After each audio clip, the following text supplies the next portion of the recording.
Alright, hello citizens of the Nigelverse, it is Nigel here, and I've got another movie review for you guys. So, I figured before the October season, aka the Halloween season, is over, I'd do one more Halloween related movie, and I decided to look at a movie I used to watch a lot as a kid and loved watching growing up, and going back to watch it for the first time in a while last night was really, really cool. I am talking about Monster House. Now, oh, as always, I am not a professional movie reviewer, just a man who enjoys a good time, and I definitely, for the most part, had a good time rewatching this movie.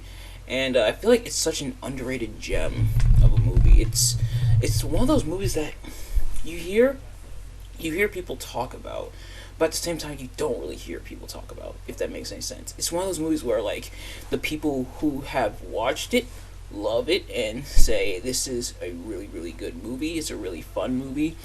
But then you have plenty of people who have never seen this movie, probably never even heard of this movie.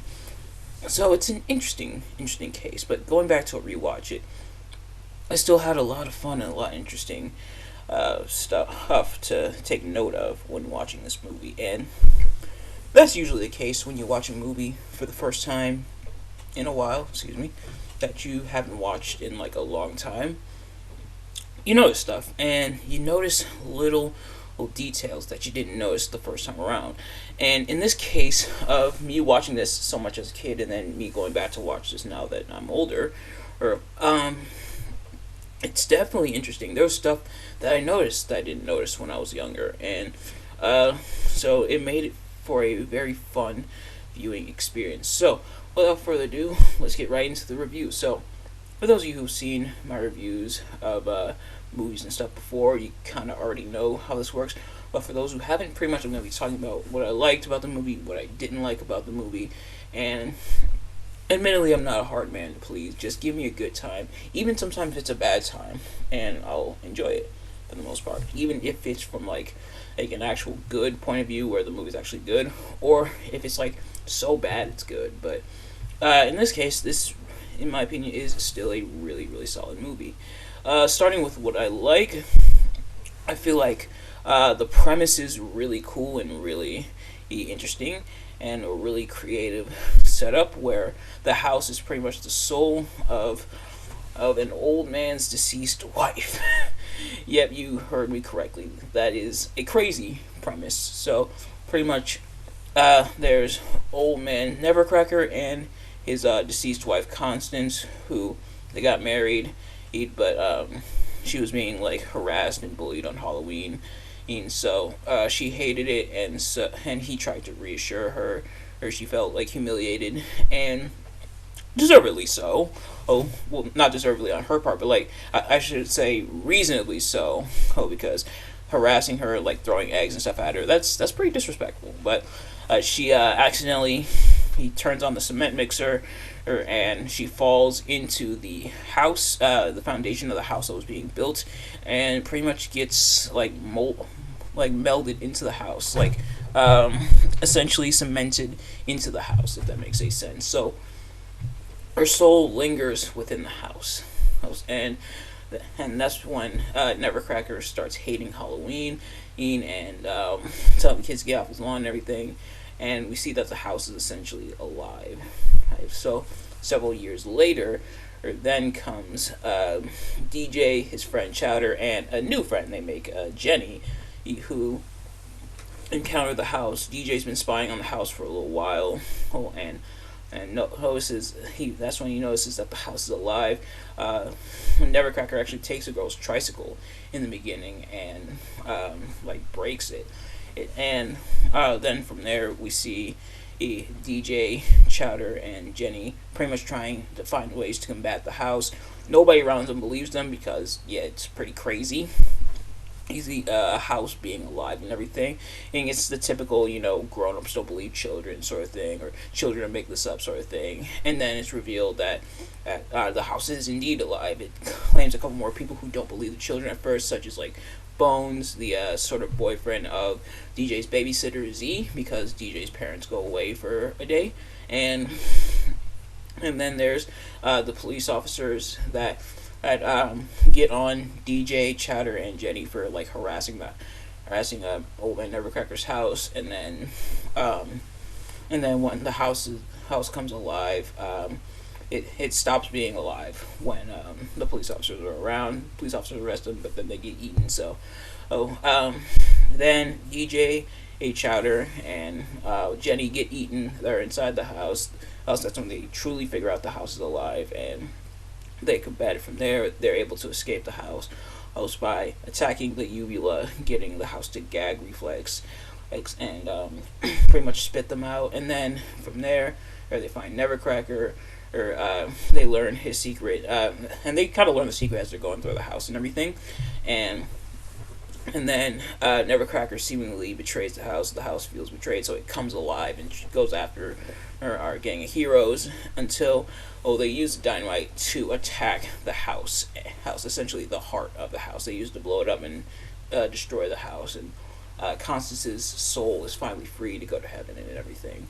And then Nevercracker returns pretty much all the stuff that was stolen by the house. So very interesting premise, and a bit, like I said, a bit of a weird one, but I feel like the movie pulls it off really well to where it's made interesting, and you see how it works through the movies. And I like the interesting take of the house actually being alive. It's not like your typical way of like houses being alive, but like the grass and the lawn comes to life and actually grabs on the stuff. And this was some of the stuff I somehow didn't notice as a kid. How the blinds going up in the house means like the house is opening its eyes. The blinds are supposed to be like eyelids, or like the grass actually grabs on to the onto the gurney. Yes, Nevercracker's being carried away, because at first DJ actually has a confrontation with Nevercracker for being on his lawn. Then Nevercracker has like a heart attack and passes out, so he's carried off to the hospital. But at the house, aka Constance, like grabs onto the gurney with some of the grass and everything, and actually pulls the wheel in. So little stuff that you notice like that. But then when they're inside the house has like a digestive system. It has a uvula, which they use to stimulate the gag reflex and get them out of there. So very interesting stuff here when it comes to the house and how it works and everything, and how it's essentially alive. And I think it's pulled off really well.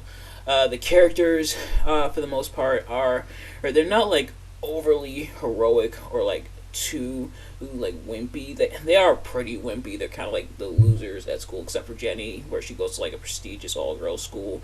But they're not like too much of one or the other. They have good moments and they have kind of annoying moments, because they're essentially kids, and they're going through puberty and stuff, which plays into a couple of the jokes here.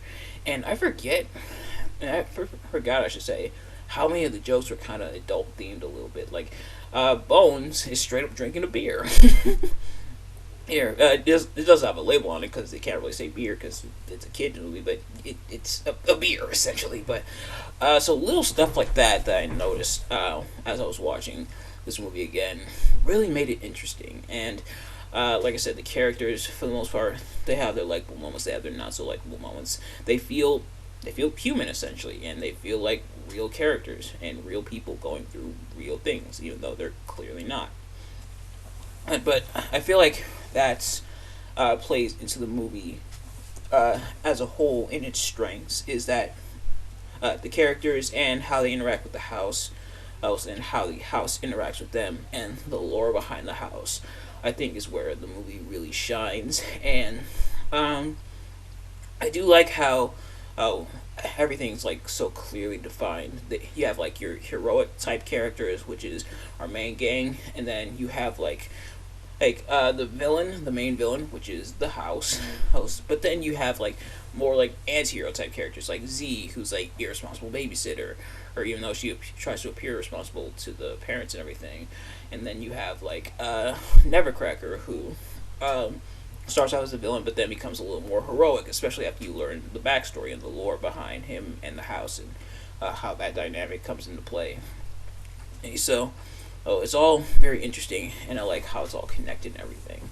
And so that's really, really good. In terms of what I didn't like, and there's there's like something I didn't really like definitively, but then there's a gray area, something that I both liked and didn't like, and I'll get into it. But in terms of what I like solidly didn't like is the fact that this is kind of a short movie, and parts of it do feel kind of rushed. It feels like it bum rushes a little bit to the end, um, and then it bum rushes a little bit towards the end, and where like the latter half you can tell they kind of rushed through it. And this is something I kind of saw with like Nightmare Before Christmas, which I reviewed, which you haven't already, go check out that review, where pretty much one of the main problems with that is that the movie felt too fast and felt too rushed.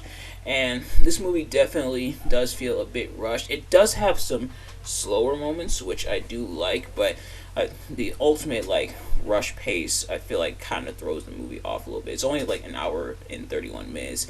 It's minus a few minutes for like credits and stuff, but so they do have to rush a little bit, but there's some stuff that feels too rushed. Now, there's some movies that do have a faster pace, or movies that switch into faster paces as time goes on. Those are fine, but there's a difference between a faster pace and a rushed pace. Faster pace is the movie moving kind of fast, but everything still feels connected, and everything still flows really well, even though the movie is like picking up in speed.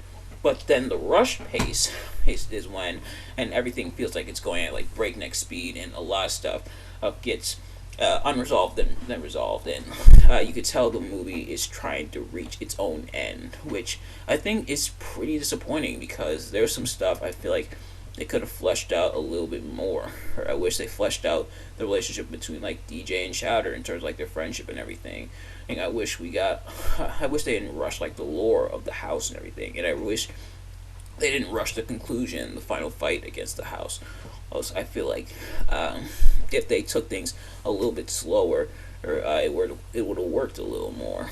But in terms of like that gray area I was talking about, the thing I both like and dislike is the animation. Now, this is a computer generated. At first I thought it was claymation, but it's not. It's CGI and everything, and it's around 2006. But the thing is, like, I feel like the animations are solid for the most part, and they're really good animations, but a lot of the character models aren't, if that makes any sense. So like the animations, how a lot of stuff unfolds on the screen, I think is really, really good and really, really cool, and helps bring the movie to life and gives it a very distinct look and feel, which is nice. But a lot of the character models, how the characters do look pretty ugly, and they do look kind of grotesque at some points, and maybe that is like the whole point, but they do look pretty weird, and sometimes the animation does look a little jank. Now, like I said, it's 2006, so CGI. Hey, I feel like that was kind of like some of the dark days of like CGI and stuff. And there were still some dark days of CGI ahead, but this is when like CGI and everything was in just about everything. And so the stuff looks a little jank at times in this movie, but everything still feels and looks pretty solid for the most part, except the models. The models do look kind of ugly, and you forget how ugly a lot of the models look until you go back and rewatch it, and it's like, ooh, that doesn't look that great. Now, I can see if like they did some of them on purpose for like Nevercracker, where he's supposed to look like this ugly, like evil old man type thing. But some of the other characters like DJ, and like Bones, they do look kind of ugly. Now, if I'm not mistaken, they also did some like facial capture or software for this movie as well, which I think you can kind of see, and it does look pretty good. But some of the characters still look kind of weird and kind of ugly. But I still had a really good time watching this movie. So thank you all so much for watching. If you did enjoy this video, please do me a favor, like, comment, subscribe. Let me know in the comments below your thoughts on this movie and on my review of this movie. Share it with your friends. Turn on post notifications so you know every time I upload videos, so you can see it as soon as it drops. And I will see you guys later. Peace.